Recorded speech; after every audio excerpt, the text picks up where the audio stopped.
Hey everybody, and welcome back to D-Race Shop. This is going to be video number 2 in our series on our 1984 ATC200S. In today's video, we're going to concentrate on the carburation system. Now, this ATC200S is set up for a number of years, and we went ahead and made an attempt to get it running. We drained the carburetor, and we also drained all the fuel out of the fuel tank, put fresh fuel in it, new spark plug, fiddled with it for a little bit and got it to where it would start and run, but the only way it would really run is with the choke on, and it wouldn't idle at all.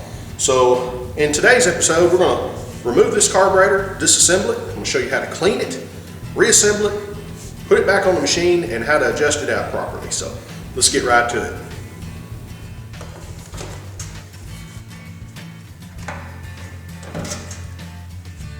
Now to remove that carburetor, you got two 6mm nuts on either side of the carburetor where it attaches to the intake on the engine. And up here on the top side of the carburetor, this is where your throttle slide goes. We're going to unscrew that and just lift that entire slide assembly right out of the top of the carburetor. Then your last piece is going to be this little clamp right here that attaches the air intake boot to the air box. So we'll get those off and we'll get that carburetor out of there.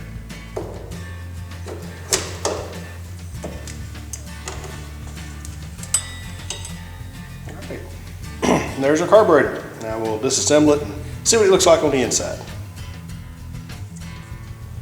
I've got our carburetor stripped down here and ready to disassemble. So let's take it apart and see what we got on the inside here. There we go. All right.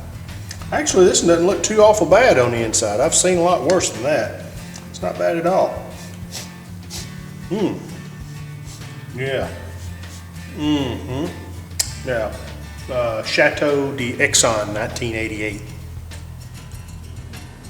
So as we disassemble this carburetor, what we're going to have is this is going to be your main jet bonnet. And this is going to be your main jet.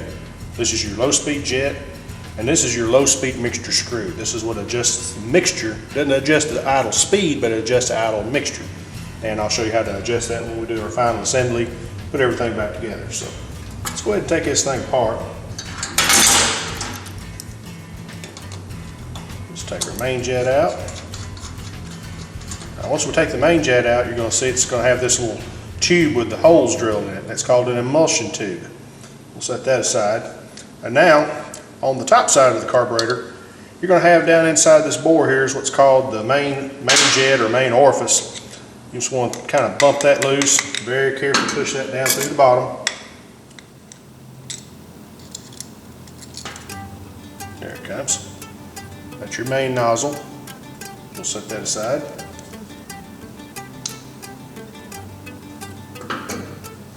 Now we'll take the low speed jet out.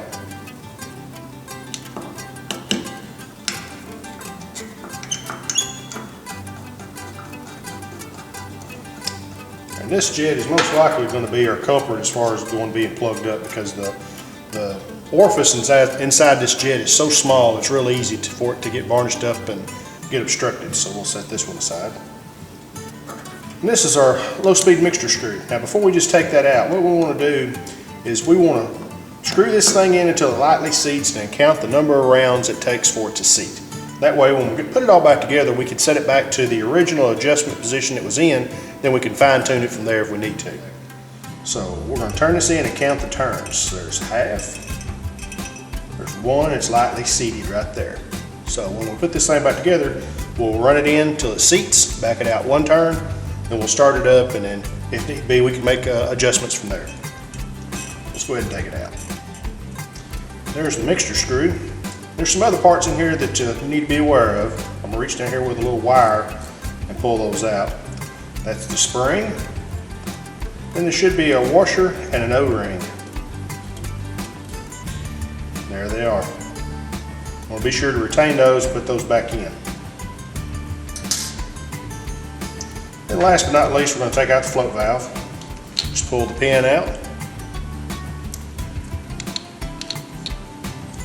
Remove your float. It's got the float valve attached to the end of it, and that's pretty much got it disassembled. So we'll just take all these parts, we're going to soak them in carburetor cleaner, blow them out, and then when I'm getting ready to start cleaning my jets, I'm going to use my little tool here. This is my Honda jet cleaner set. And basically what this is, it's a set of indexed wires of different gauges that are specifically designed to work in Honda carburetor jets. I'll leave a part number on the description down below. You can get one of these at any of your local Honda dealerships. This is a real handy tool to have in your toolbox, and the reason why you want to use this is since the jets are made out of brass, they're really easy to damage if you start just running a piece of wire or something like that through it.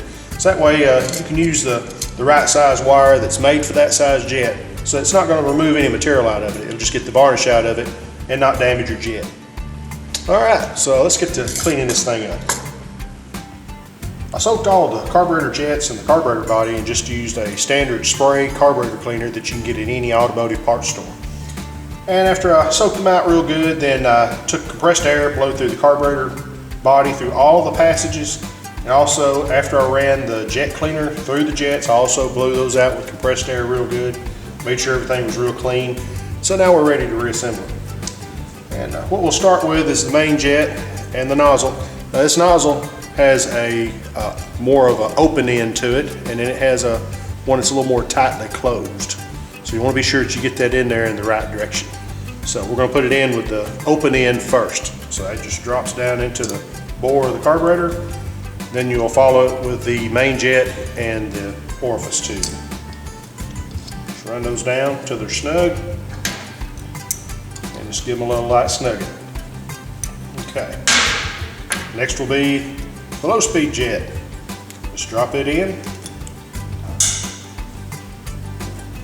And since we're dealing with brass jets, you don't really want to just torque these things down. All they require is just a little light snugging once you get them seated in. Just like that. Okay. Next is our low speed mixture screw. Now I went ahead and I reassembled the spring, the washer, and the O-ring on the end of it there. So we'll just drop it in, get it started. Then we'll run it in until it lightly seats. Just like that. Then we'll back it out. One round.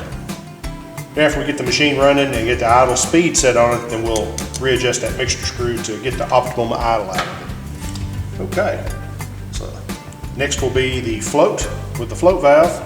Just drop it down in there, just like that, followed by the float pin.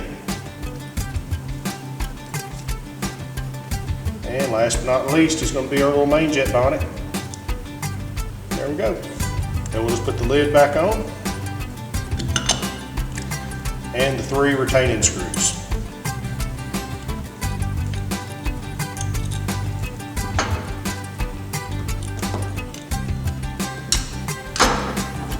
Okay, that's got her done, so now we'll just reassemble it back onto the ATV.